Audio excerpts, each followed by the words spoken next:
Hello, I'm Robin. I'm a certified financial planner, certified private wealth advisor, wealth manager by trade, and your rich auntie. About a week ago, I posted a video, and the title of that video is Why $1 Million in a Traditional 401k Leads to a Broke Retirement.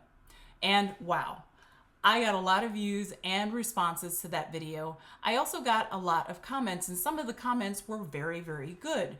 Some of them were questions, some of them were challenges. I decided to create a longer format video to answer some of the most common questions and tell you how I, as a wealth manager, perceive retirement. So the first fact that was brought up, that if a person has $1 million in a traditional 401k or IRA account, odds are they have other assets, and that is absolutely correct. I have seen people with $1 million in a traditional 401k or IRA, and that was their only asset. It is exceptionally rare. Typically, it's $1 million in a 401k, $200,000 in a Roth IRA, $500,000 in a brokerage account, a $2.6 million home. There's basically other assets to draw on in designing the perfect retirement. If this scenario is so rare, why do I bring it up? I bring it up for my younger clients. Occasionally, I deal with the children of my clients, and they're anywhere from 20 to 35. Some of them are fresh out of college or grad school, and I bring them in my office and we talk about finances. I notice retirement goes right over their heads. They say they'll save for retirement later, they'll think about doing it when they're closer to retirement, but the most important ages to start saving for retirement are the decades of the 20s and the 30s. So I bring out the calculator, I do the math, I show them the number, and I ask them the question, can you comfortably live on $4,000 a month? And they get it. It has put the fear of God in them about retiring potentially in poverty. I have gotten more 20 and 30 somethings to sign up for their company's 401k plan with that example than you would ever know. So it is well worth it to bring out that example. The second question was, your calculations are incorrect. No, they're not. My calculations are not incorrect. What I find is that people are often thinking about married couples and not singles. Right now, the majority of Americans are married, but for the millennials and for the Gen Zers, fewer people are getting married. Our tax code benefits married couples and families, not so much single people. When you look at the numbers for single people, the numbers are quite stark and quite severe. I very deliberately chose a single person in this example because the future of America is a lot of single people. The next question I received is, makes sense for California or other high cost of living areas, but I live in the Midwest, so I'm all right, I'm fine. Yes-ish.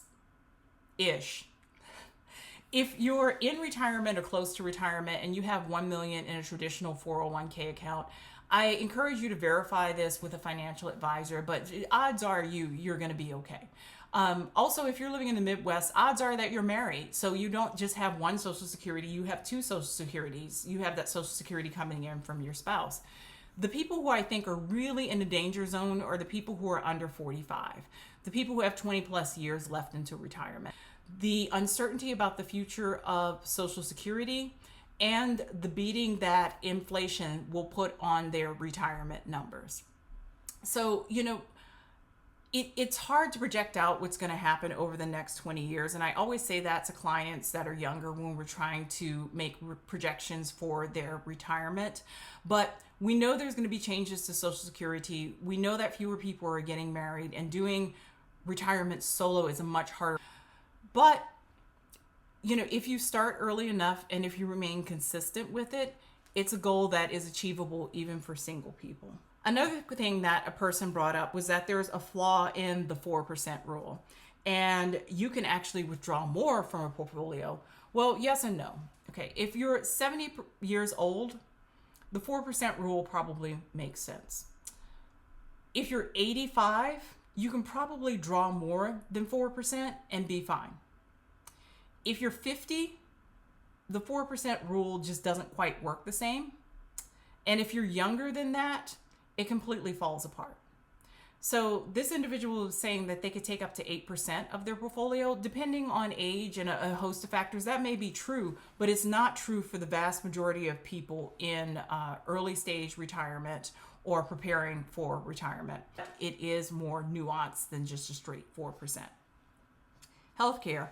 I'm glad someone brought it up. Someone brought up healthcare and the prospect of spending a lot of money in healthcare in retirement. Yes, healthcare becomes a factor in retirement for many Americans. An even bigger factor is long-term care.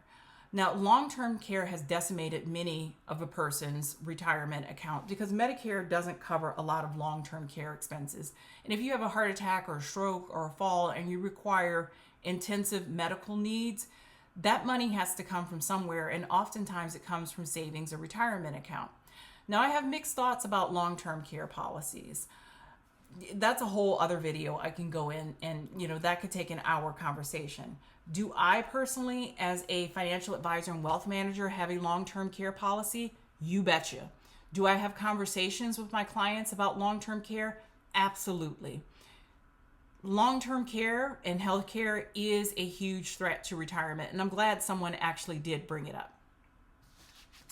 Finally, housing and retirement. Now, I could do a whole other video on this because this is a really fascinating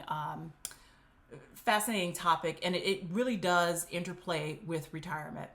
In an ideal world, in an ideal situation, your home would be paid in full by retirement. However, only 63% of Americans by age 65 have paid off their homes. In California, the number is even lower because the real estate is so expensive. If one thing I have to tell younger people is that by retirement, they need to own a home outright and have it paid off. But that's not the end of the story. There's property tax, there's maintenance, there's insurance. And if you're in a high cost of living state like California or a high insurance state like Florida, the cost of those three things can be absolutely crippling. Someone left a comment that, well, if you live in a California or New York, why don't you just move? Well, it's not quite that simple. And you wouldn't want people en masse out of California to move. Think about it this way. Someone here in California bought a home 20 years ago for $500,000. Now the home is worth $2.6 million. They sell it, clear $2.6 million, and go to Idaho, right? Now they have that $2.6 million cash. You're living in Idaho. Your kids are living in Idaho. Your kids are ready to buy a house. They found this wonderful $750,000 home of their dreams. Guess what? They're bidding against that person who's come out of California who has all cash for that same house. Having people leave high cost of living states and move to low cost of living states is an option, but it basically creates housing issues in other states because people with large sums of cash and a lot of money and also an inflated sense of real estate enter your market and basically help drive up the cost of housing. But typically people don't want to leave the area that they either grew up in or they spent most of their lives in. I've spent 20 years in California.